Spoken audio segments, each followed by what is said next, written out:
प्रिय क्रांती मित्र हो, जय भीम, जय अशोक, जय संविधान, जय भारत. मी एक फकीर माणूस आहे. मी कधी कुणाला घाबरत नाही. मला कोणी किती धमक्या देण्याचा प्रयत्न केला तर मी तुमच्या धमक्यांना घाबरत नाही. तुमच्या धमक्यांना मी भीक घालत नाही, कारण मी आंबेडकर आहे. मित्रांनो, नागपूर मधील रेशीम बागेमध्ये असणाऱ्या राष्ट्रीय स्वयंसेवक संघाच्या मुख्यालयावर प्रकाशजी आंबेडकरांच्या नेतृत्वाखाली 23 मार्च रोजी रखरखत्या उन्हामध्ये अतिविराट मोर्चा काढण्यात आला. मोदी हटाव देश बचाव हा नारा देत एपस्टीन फाईल मध्ये नाव आलेले मोदी प्रधानमंत्री पदावर कसे, त्यांचा राजीनामा का घेत नाही, हा जाब विचारण्यासाठी लाखो माणसं प्रकाशजी आंबेडकरांच्या नेतृत्वाखाली नागपूरमध्ये एकवटल्याचे दिसून आले. ह्याच लोकांसमोर, या जनतेसमोर बोलताना प्रकाशजी आंबेडकरांनी वरीलपैकी भाष्य केलं. प्रकाशजी आंबेडकर म्हणाले, हा मोर्चा काढायच्या आधी मला अनेकांनी धमक्या दिल्या, अनेकांच्या धमक्या आल्या, परंतु मी आंबेडकर आहे. मी कोणाच्या धमक्यांना भीक घालत नाही. जोपर्यंत मोदींना हटवत नाही तोपर्यंत मी तुम्हाला जाब विचारल्याशिवाय राहणार नाही. संघाच्या मुख्यालयावरती आम्ही मोर्चा काढला. हा कोणा विशिष्ट धर्माच्या विरोधातला मोर्चा नाही, हा विशिष्ट जातीच्या विरोधातला मोर्चा नाही. हा मोर्चा आहे संघाच्या विचारसरणी विरुद्ध. संघाच्या विचारसरणी विरुद्ध आम्ही हा मोर्चा काढलेला आहे.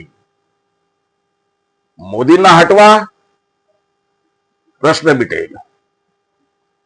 आज नरेंद्र मोदी यांच्या रूपानं आमचा प्रधानमंत्री अमेरिकेचा गुलाम बनलाय.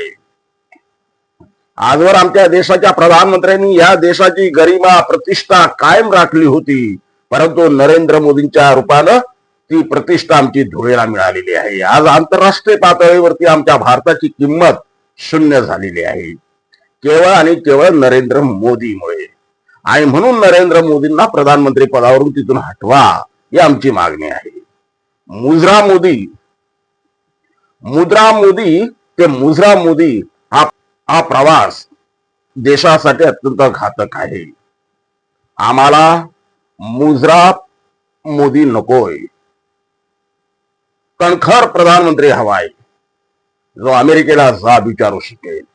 परंतु आज दुर्दैवानं अमेरिकेच्या इशाऱ्यावरती नाचणारा प्रधानमंत्री आम्हाला लाभलाय. अमेरिकेने म्हटलं उठ की उठतो, बस म्हटलं की बसतो, असा प्रधानमंत्री आमच्या काय कामाचा, हा रोखठोक सवाल प्रकाशजी आंबेडकरांनी विचारला. मित्रांनो, नागपूरच्या मोर्चाची संपूर्ण देशभरामध्ये चर्चा रंगली होती आणि आताही मोर्चा काढल्याच्या नंतरही ही चर्चा सुरू आहे. महाराष्ट्रामध्ये प्रचंड ऊन पडलेलं आहे. माणसांना चटके लागत आहे, घामाच्या धारा वाहत आहे. अशा वेळेला या रखरखत्या उन्हाची पर्वा न करता संविधानवादी जनता रस्त्यावरती उतरली.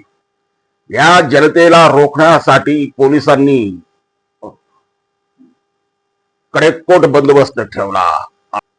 आंबेडकरांना रोखण्यासाठी हजारो पोलीस तैनात करण्यात आले. आंबेडकरांचा आवाज रोखण्याचा प्रयत्न झाला, परंतु आंबेडकर आहे. त्यांचा मोर्चा पोलीस यंत्रणा रोखू शकली, परंतु प्रकाशजी आंबेडकरांचा आवाज रोखण्याची हिंमत कोणामध्ये नाही. प्रकाशजी आंबेडकरांना बोलण्यापासून कोणी रोखू शकलं नाही, रोखण्याची तेवढी कोणाची पात्रता सुद्धा नाही. आणि प्रकाशजी आंबेडकर आपल्या नेहमीच्या शैलीमध्ये, रोखठोक भाषेमध्ये विषमतावादी नफरतखोर शक्तींवरती बरसले, मोदींवरती तुटून पडले, RSS ला घाम फोडला. रखरखत्या उन्हात त्यांनी RSS ला धारेवर धरलं.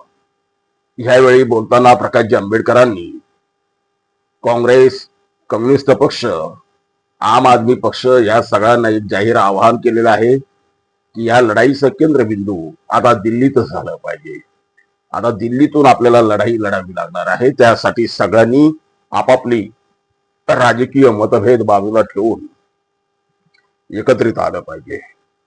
मोदीच्या विरोधात आवाज बुलंद केला पाहिजे.